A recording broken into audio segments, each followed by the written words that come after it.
롱아일랜드 서포 카운티가 운전 중 휴대폰 통화 및 문자 전송 위반자 집중 단속에 나섭니다. 카운티 경찰국은 교통사고 사망 사건의 20%가 운전 중 휴대폰 사용 등에 따른 운전자들의 운전 부주의가 원인이라며 이달 1일부터 일주일 동안 집중 단속을 실시한다고 밝혔습니다.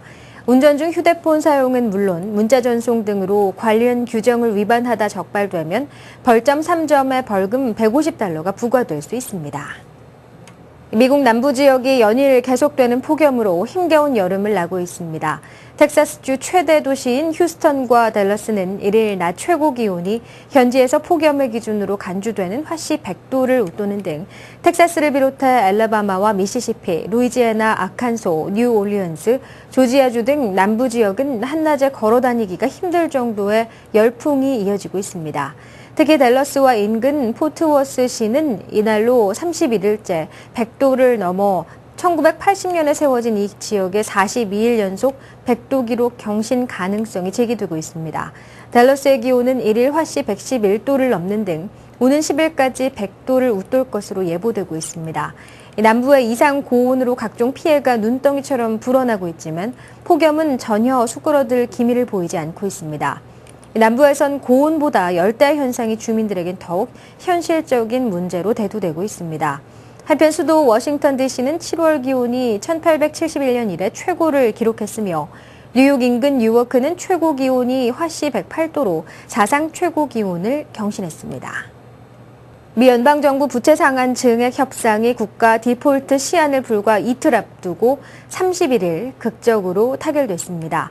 오바마 대통령은 성명을 통해 상하원의 민주공화 양당 지도자들이 재정 적자를 감축하고 디폴트를 막기 위한 방안에 합의했다고 밝혔습니다.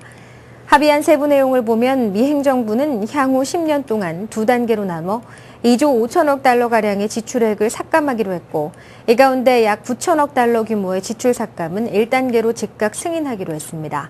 정부 관계자들은 1단계 지출 삭감 시 국방 분야에서만 3,500억 달러의 지출을 줄일 것이라고 밝혔습니다. 이번 합의안의 세금 인상과 관련된 내용은 포함되지 않았다고 공화당의 존 베이너 하원 의장은 밝혔습니다. 미 행정부는 연방정부 부채 법정 한도 역시 두 단계에 걸쳐 지출 삭감액과 비슷한 규모인 2조 1천억 달러에서 2조 4천억 달러가량 증액할 예정입니다.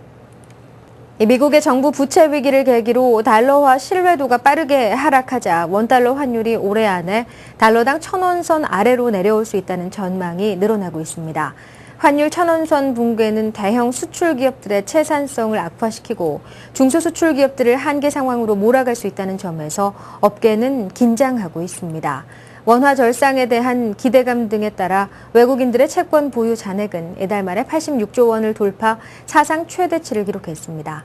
31일 외국계 투자은행과 국내 증권사와 민간 연구소 등에 따르면 올해 안에 원달러 환율이 달러당 1,000원 선 아래로 내려올 가능성이 있으며 내년에는 더 하락할 것으로 예측됐습니다.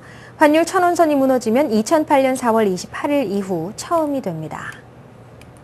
일본 후쿠시마 현의 동쪽과 남동쪽 서태평양 해역의 바닷물이 후쿠시마 원전 사고로 유출된 방사성 물질에 오염된 사실을 확인했다고 중국 국가해양국 SOA가 31일 발표했습니다.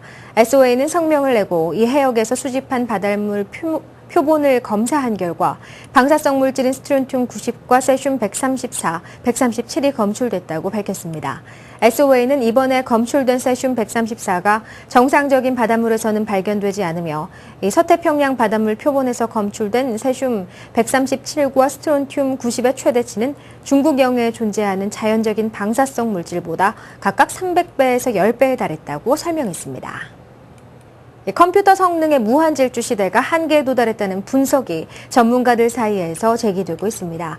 반도체의 소형화는 기술적으로 여전히 가능하지만 지금 같은 방식에서는 반도체에 들어가는 수많은 트랜지스터들이 한꺼번에 과도한 전기를 요구하기 때문에 과부하가 걸릴 수밖에 없는 이유 때문이라고 뉴욕타임즈가 이를 보도했습니다. 전문가들은 내년 중에 최신 제품에서 과부하로 인해 트랜지스터의 21%가 먹통이 될 수 있으며 이는 향후 5년 내에 50%까지 증가할 수 있다고 설명했습니다. 이 같은 컴퓨터 기술의 한계는 해당 업계를 수십 년간 지배해온 무어의 법칙을 무력화할 수 있다고 타임지는 밝혔습니다. 이 무어의 법칙은 인텔 창업자의 일원인 고든 무어가 지난 1965년 제시한 이론로 약 2년 주기로 컴퓨터 반도체 칩의 집적도가 2배로 증가한다는 것입니다. 이 법칙이 무너지게 되면 소비자들이 그동안 당연시해온 신제품의 출시 주기가 늦어질 수밖에 없고 소위 차세대 제품이 나오더라도 기존 제품과 차별화하기 힘들어지는 상황이 연출될 가능성이 있다고 전했습니다.